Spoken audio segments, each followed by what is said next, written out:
अस्सलाम वालेकुम नाज़रीन, आप यूट्यूब चैनल देख रहे हैं। मैं इमरान खान हूँ। सबसे पहली खबर जो है वो पाकिस्तान तहरीक इंसाफ के सोशल मीडिया में इस वक्त काफ़ी बेचैनी है।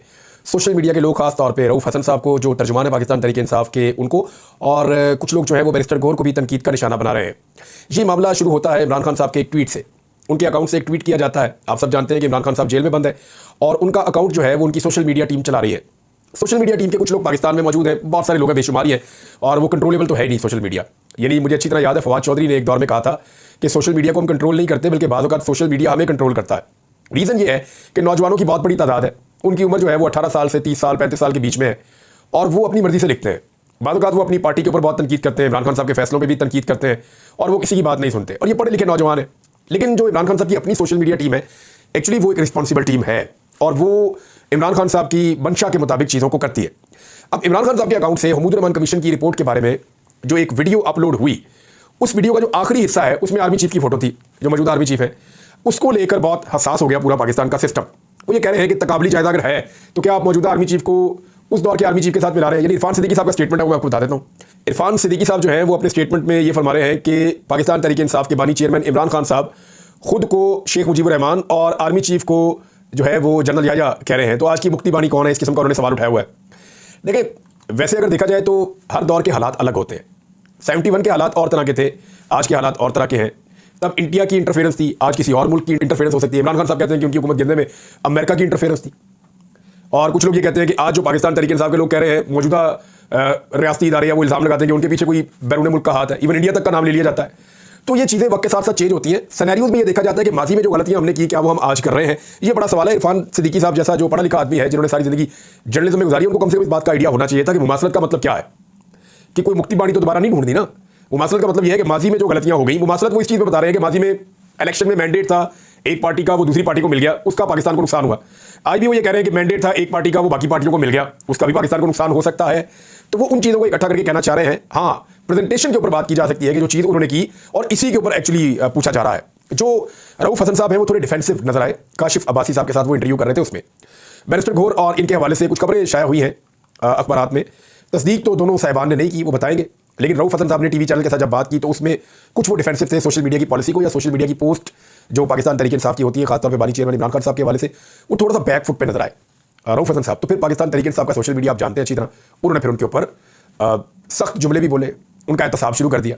अब जो खबर है वो ये कह रही है कि FIA को जो स्टेटमेंट दिया है उसमें बैरिस्टर गौर साहब ने भी कहा है कि अदम इत्तफाक किया है वीडियो अपलोड करने के ख्याल से, और तस्दीक की है कि दो लोगों का उन्होंने नाम लिया, एक जबरान रियाज साहब जो अमेरिका में है, और एक अजहर मशवानी साहब जो भी पाकिस्तान में मौजूद नहीं है।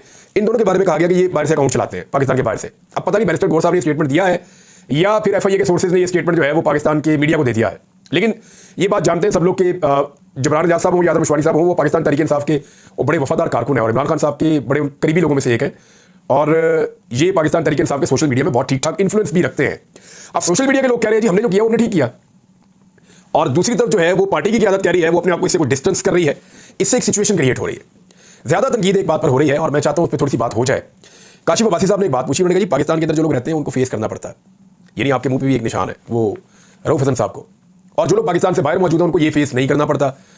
तो दोनों के लिखने और बोलने में फ़र्क हो सकता है। ये बात बिल्कुल ठीक है। देखिए, इसको अगर आप एक एंगल से और लें कि जो लोग हमारे दोस्त, जानने वाले या पॉलिटिकल पार्टी के लोग जो पाकिस्तान से बाहर चले गए, एक दौर में PMLN के भी कुछ लोग पाकिस्तान से बाहर चले गए थे, पीपल्स पार्टी के कुछ लोग भी पाकिस्तान से बाहर चले गए थे। तो जब लोग पाकिस्तान से बाहर चले जाते हैं तो उसका मकसद क्या होता है? एक्चुअली वो पाकिस्तान में बोल नहीं पा रहे होते, पाकिस्तान में अपनी बात सामने रख नहीं पा रहे होते, और अगर वो बात करते हैं तो फिर उसके कॉन्सिक्वेंसेस होते हैं, उसके नताइज होते हैं पाकिस्तान में। तो बहुत मुश्किल होता है पाकिस्तान में खड़े होकर बात करना। यानी पाकिस्तान से बाहर अगर आप मौजूद हैं और आप इमरान खान के सबसे बड़े मुखालिफ को आप वहां पर मुर्दाबाद कह देते हैं, तो पाकिस्तान में अगर कोई आदमी इमरान खान जिंदाबाद कह देता है तो ये एक बराबर है। यानी आप पाकिस्तान के अंदर 2-3 लेवल पे जाके बात कर देना वो बहुत मुश्किल है, वो बहुत बड़ी बात है। लेकिन जो पाकिस्तान से बाहर रहते हैं उनकी मुश्किलात और तरह की बहुत सारी है। ये पाकिस्तान से बाहर हैं, अपने घर से बाहर हैं, अपने रिश्तेदारों से बाहर हैं, अपनी सरजमीन से दूर हैं, फिर उनके माली मामलात भी होते हैं, लाइफ गुजारना भी मुश्किल होता है, एक नई जगह पे जाके अपने आप को एडजस्ट करना, दिल भी नहीं लगता, तकलीफ भी होती है। वो सारी तकलीफ वो बर्दाश्त करते हैं, बात बिल्कुल ठीक है। लेकिन वहां पे अगर वो किसी डेमोक्रेटिक कंट्री में मौजूद हैं तो उनकी जान को, उनके माल को, उनकी ज़िंदगी को उस तरह खतरा नहीं होता जैसे पाकिस्तान में होता है। यहाँ में बंदा गिरफ्तार भी हो सकता है, यहाँ में टॉर्चर भी हो सकता है, बंदे को गायब भी किया जा सकता है, बंदे को जख्मी किया जा सकता है, बंदा मौत के मुंह में जा सकता है। तो ये एक फ़र्क है जिसको थोड़ा सा अगर अंडरस्टैंड करेंगे ना सारे लोग, तो आपस में उनकी लड़ाई के इम्कानात कम हो जाएंगे। स्पेशली जो लोग पाकिस्तान से बाहर रहते हैं उनके दिमाग में ये बात आती है और वो ये गिला भी करते हैं कि पाकिस्तान में मौजूद लोग जो है वो अपनी इंटेंसिटी क्यों नहीं बढ़ा रहे, और ज़्यादा बात करें और ज़्यादा बात करें। तो पाकिस्तान में जो लोग रहते हैं उनसे आप पूछें वो बेचारे फिर कैसे बात कर रहे होते हैं और किस तकलीफ से गुजर रहे होते हैं।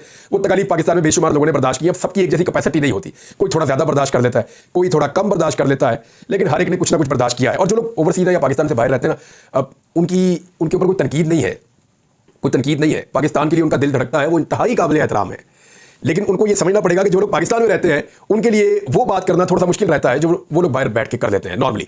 मेरे ख्याल में इतना काफ़ी है, ये चीज़ लोगों को समझ आ जाएगी। दो बड़ी इंपॉर्टेंट और चीज़ें हैं जो मैं आपके सामने रखना चाहता हूँ। एक तो मियां महमूद रशीद साहब, उनके हवाले से खबर है उनकी तबीयत बहुत ख़राब थी और उसके बावजूद उनको अस्पताल से अपेंडिक्स का ऑपरेशन करने के बाद डिस्चार्ज कर दिया गया है। मोहम्मद उमैर साहब ने इसको रिपोर्ट किया। वो ये लिखते हैं कि तहरीक इंसाफ के मरकजी रहनुमा मियां महमूद रशीद, उनको सर्विसेज अस्पताल से डिस्चार्ज कर दिया गया है।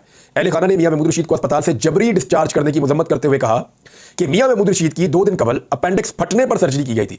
अपेंडिक्स का जो ऑपरेशन होता है ना, ये पहले पेन आपको शुरू होती है, दर्द काफ़ी ज़्यादा आपकी बढ़ती है। मेरा क्योंकि अपेंडिक्स का ऑपरेशन हुआ है, जब दर्द आपकी काफ़ी बढ़ती है तो फिर आपको ये ऑपरेट करवाना पड़ता है।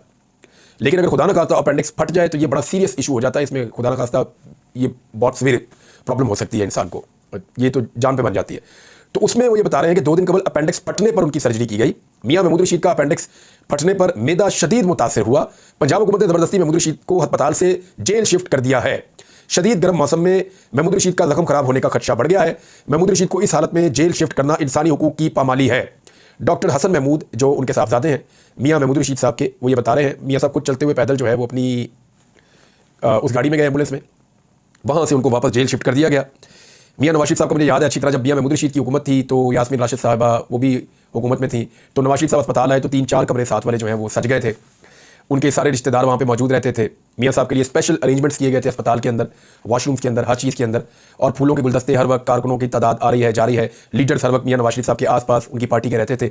तो मियां साहब को बहुत फैसिलिटेट किया गया था।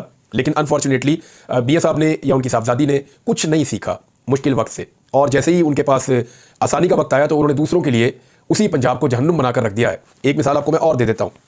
सनम जावेद को अब गुजरावाला रावली कैंट के एक मुकदमे के अंदर गिरफ्तार करके बहुत बड़ी तादाद में पुलिस आई और उनको गुजरावाला शिफ्ट कर दिया गया है। सनम जावेद कौन है जी? एक पाकिस्तान तहरीक इंसाफ की कारकुन, एक आम कारकुन, जैसे बहुत सारे कारकुन आते हैं सड़कों के ऊपर एहतजाज करते हैं, और 9 मई में मुकदमे के अंदर उनको शामिल किया गया। मुमकिन है 9 मई के अंदर ये मुलविस भी हो, लेकिन एक मुकदमा हो सकता है ना। अब 5-6 शहरों के अंदर, मियांवाली के अंदर, सरगोदा के अंदर, मियांवाली में भी 3 अलग अलग मुकामात पे, सरगोदा के अंदर, फिर गुजरावाला के अंदर, और फिर अब ये लाहौर के अंदर, तो जगह जगह तो मुकदमात में उनको मुलविस नहीं किया जा सकता ना। तो मेरी उनके शौहर से बात हुई, वो बेचारे रात 12 बजे तक जेल के बाहर खड़े रहे कि उनकी रोककारें जमा हो गई हैं, उनकी तमाम केसेस में जमानतें हो गई हैं, लिहाजा उनको रिहाई मिल जानी चाहिए। लाहौर हाई कोर्ट में ये पटिशन मियां अली अशफाक साहब ने दायर की थी। मेरी मियां अली अशफाक साहब से भी बात हुई थी इस बारे में। उन्होंने कहा कि अब ये आज़ाद हो जाएंगी, क्योंकि लाहौर हाई कोर्ट में ये यकीन दहानी हुकूमत की जानिब से करवाई गई थी कि इनके ऊपर ये आखिरी केस है, अगर इस केस में ये निकल जाती हैं तो ये रिहा हो जाएगी। फिर लाहौर हाई कोर्ट ने रिहाई का हुक्म जारी कर दिया। तो तमाम केसेस में बेल हो चुकी है। मियांवाली के 3 केसेस में भी बेल मिल गई थी, और अब बजाय इसके कि उनको रिहा किया जाता, 2.5 घंटे तक उनके घर वालों को इंतजार करवाया गया। वो सारे इंतजार कर रहे थे कि आखिरी रोबकार जमा हो गई, सब काम ठीक हो गया, अभी सनम जावेद बाहर आएगी, हम उसको लेकर घर चले जाएंगे। ये उनके घर वालों का आइडिया था। फैमिली के लोग भी पहुंचे हुए थे, उनके शौहर भी, माँ बाप सब गए हुए थे। लेकिन फिर अचानक हुआ ये कि गुजरावाला की पुलिस पहुंची बहुत बड़ी तादाद में। उन्होंने जेल के बाहर एक घेरा बनाया और सनम जावेद को गुजरावाला पुलिस के हवाले कर दिया गया, और 1 दिन का राहदारी रिमांड सनम जावेद का दे दिया गया। गुजरावाला रावली कैंट में जो मुकदमा है उसमें 51 लोगों को 5 साल की सजा पहले सुनाई गई है, और इस मुकदमे में अब डाल दिया गया है सनम जावेद को। आलिया हमदा साहिबा भी इसी सूरत से गुजर रही है, यास्मीन राशिद साहिबा भी इसी सूरत से गुजर रही है। देखिए, जो 9 मई का मुकदमा है, जो जेनवन मुकदमा है, उनमें तो जो लोग मुलविस हैं उनको सजा तो मिलनी चाहिए। इमरान खान साहब ये कहते हैं, सारी पार्टी उनकी ये कहती है, लेकिन उसके बहाने पंजाब हुकूमत जिस किस्म की अब सियासत कर रही है, जिस तरह लोगों को दबा रही है, दीवार के साथ लगा रही है, ये वो अपने सियासी मकसद के लिए कर रहे हैं, और इससे नुकसान पहुंचेगा उल्टा उन मुकदमों को जिनको सही तरीके से चलाया जाना चाहिए था। बहरहाल सनम जावेद ने बड़ी हिम्मत दिखाई, और आज फिर उनकी जो तस्वीरें और वीडियोज आई वो मुस्कुराते हुए हंसते हुए आई। उन्होंने कहा फैसलाबाद हो, गुजरावाला हो, कोई बात नहीं, सब अपने इलाके। और हम हमेशा से सुनते थे एक निहत्ती लड़की के बारे में, ये नारे हम सुन रहे हैं 90 की दहाई से। तो एक्चुअली जो निहत्ती लड़की हमने देखी है ना, बेनज़ीर भुट्टो साहिबा भी बहुत मजबूत खातून थी, लेकिन उनके पीछे बहुत बड़ी पॉलिटिकल फोर्स थी, वो लीडर थी बहुत बड़ी, आलमी सतह पर उनके लिए आवाज़ें उठती थी, तो वो उनके पीछे बड़ी सपोर्ट थी, एस्टैब्लिशमेंट में भी उनकी सपोर्ट थी। फिर मरियम नवाज के बारे में कहा जाए तो वो आपको पता ही है सपोर्ट किस नौयत की थी। लेकिन अगर आप एक्चुअल कहें कि कोई निहत्ती लड़की, तो मुझे वो जो दिखाई दिया वो ये आज मुझे ऐसा लगा कि ये नारा इस लड़की के लिए बना है या इन खवातीन के लिए बना है जो अब जेलों के अंदर बंद है। तो बड़ा अनफॉर्चुनेट है, बार बार ज्यादती, बार बार जुल्म, और फिर जुल्म के ऊपर फिर जुल्म। तो इसका सिलसिला रुकना चाहिए। रियासत को मेरे ख्याल में अब रास्ता निकालना चाहिए, पाकिस्तानियों के साथ मामला को आगे बढ़ाना चाहिए। हाँ, जिसका जितना जुर्म है उतनी सजा उसके लिए होनी चाहिए, ताकि आइंदा वो जुर्म ना करे। फजलुर रहमान साहब के बारे में एक बहुत बड़ी खबर मुझे पता चली, नाज़रीन आपके साथ शेयर कर देता हूँ मैं। मौलाना फजलुर रहमान साहब को ज़्यादा सीटें क्यों नहीं मिली, ये सवाल मेरे दिमाग में बड़े अरसे से आ रहा था। और अब मैं आपको देने वाला हूं पक्की खबर कि उन्हें ज्यादा सीटें क्यों नहीं मिली। और फजलुर रहमान साहब को भी इस बात का आइडिया हो गया है। ये इन्फॉर्मेशन उनके पास एग्जैक्ट नहीं है, लेकिन फजलुर रहमान साहब इस वीलॉग को सुनने के बाद इसको कंफर्म कर सकते हैं कि उनके साथ हाथ एक्चुअली किया किसने है। यानी मुझे समझ नहीं आती थी कि फजलुर रहमान साहब पीडीएम के सदर, सबसे ज्यादा काम पीडीएम के सदर ने किया था ना, जो एक अलायंस बना हुआ था उसके जो सदर थे वो फजलुर रहमान साहब थे। पीएमएलएन, पीपल्स पार्टी, एमकेएम, बाकी सारे उसका हिस्सा बने थे। तो 13 जमाती इत्तेहाद में नंबर 1 पे फजलुर रहमान साहब खुद थे। तो फजलुर रहमान साहब को तो एक अच्छा शेयर मिलना चाहिए था उनकी खिदमत के एतराफ में। तो फजलुर रहमान साहब को एक अच्छा और बड़ा शेयर क्यों नहीं मिला? फर्ज करें जितनी सीटें उनकी पहले थी उससे दुगनी तो होनी चाहिए थी। दुगनी ना होती तो कोई 50% और बढ़ जाती, कुछ उनको ज्यादा मिल जाता, लेकिन मिला नहीं। ये बात हजम नहीं हो रही थी, समझ नहीं आ रही थी। तो अब मेरे एक सोर्स ने मुझे सारी इंफॉर्मेशन दी और हुआ ये था कि मियां नवाज शरीफ साहब ने जब इलेक्शन होने वाले थे 2024 के 8 फरवरी को, उससे पहले यह मुतालबा सामने रख दिया था कि मुझे हुकूमत में फजलुर रहमान नहीं चाहिए। और ये मुतालबा जो है वो हिला देने वाला मुतालबा था। कभी फजलुर रहमान साहब को इन्होंने लीडर बनाया हुआ है, उन्हें हर चीज़ में आगे किया हुआ है, उनके बच्चों को ये एहतजाज में इस्तेमाल करते हैं, मदारस से वो तलबा को लेकर आते हैं, उनकी अपनी जो फॉलोइंग है फजलुर रहमान साहब की अपनी, वो उसको भी निकाल कर इस्तेमाल करते हैं। इनके पल्ले तो कुछ नहीं था। आज उसी फजलुर रहमान को नवाज शरीफ साहब ऐसा क्यों कह रहे हैं? तो मियां साहब ने बड़ा क्लियरली और कैटेगोरिकली कहा कि भाई इलेक्शन के इस सौदे में मुझे फजलुर रहमान नहीं चाहिए, मैं उनसे इंडिपेंडेंट हुकूमत बनाना चाहता हूं। अब उसके रीजन मैं आपको देता हूं। फजलुर रहमान साहब के जो वज़रा है ना, उन्होंने पीडीएम की जो सरकार है इसमें पीडीएम के अपने लोगों ने बताया, जो वज़रा थे शहबाज शरीफ के अंडर काम कर रहे थे, जब पीडीएम की हुकूमत इमरान खान की हुकूमत गिराकर बनी थी ना, तो उस वक्त जो वज़रा काम कर रहे थे पीएमएलएन के और पीपल्स पार्टी के, उन्होंने ये पोल खोला है। उन्होंने कहा कि फजलुर रहमान साहब की पार्टी के वज़रा इस तरीके से काम कर रहे थे कि जैसे आज वजारत का आखिरी दिन है। बाकी आप समझदार हैं कि इनसे ज्यादा किसी ने हाथ नहीं मारा। ये बात पीएमएलएन और पीपल्स पार्टी के साबिक वज़रा जो पीडीएम के पहले दौर में इमरान खान की हुकूमत गिरने के बाद जो बना था, उस वक्त जो वज़रा थे और जो उस वक्त हुकूमत के अंदर लोग मौजूद थे, वो ये कंफर्म करते हैं कि फजलुर रहमान साहब के जो वज़रा थे उन्होंने बहुत तबाही फेरी। तबाही तो सारी फेरते, लेकिन उन्होंने बहुत तबाही फेरी। इस पे मियां नवाज शरीफ साहब और पीएमएलएन की क़यादत खाइफ थी। उन्हें लगा कि अगर डिलीवर करना है या आगे बढ़ना है तो फजलुर रहमान साहब से जान छुड़वानी पड़ेगी, हमें फजलुर रहमान साहब के बगैर हुकूमत बनानी होगी कुछ भी करके। तो इसलिए फजलुर रहमान साहब को उनका वो शेयर नहीं मिला। और ये बात पहले से तय हो चुकी थी कि फजलुर रहमान साहब को जो एक मैंडेट के ऊपर डाका डल रहा है पाकिस्तान तहरीक इंसाफ के, उसमें से फजलुर रहमान साहब को शेयर नहीं मिलेगा। हाँ, पीपल्स पार्टी को मिल जाएगा, एमकेएम को मिल जाएगा, पीएमएलएन को मिल जाएगा, और वो मिला भी, आपने देखा फॉर्म 47 के मुताबिक। लेकिन फजलुर रहमान साहब को शेयर नहीं मिला। अब फजलुर रहमान साहब कंफर्म कर लें कि उनको जो शेयर मिलना था या उनको जो इजाफी नशस्तें मिलनी थी पाकिस्तान तहरीक इंसाफ को डैमेज करके, वो ना मिलने के पीछे मेन शख्सियत कौन थी। फजलुर रहमान साहब को बहुत जल्द इसका अंदाजा हो जाएगा कि उसके पीछे मियां नवाज शरीफ थे, जिन्होंने फजलुर रहमान साहब के बगैर हुकूमत में जाने का मुतालबा किया था, क्योंकि वो फजलुर रहमान साहब की बैसाखी नहीं पकड़ना चाहते थे। उन्हें आइडिया था कि इनके साथ चलना मुश्किल होगा। और भी चीज़ें बताता हूँ बाद में। अब तक इतने अपना ख्याल रखिएगा, अपने चैनल का भी। अल्लाह हाफ़िज़।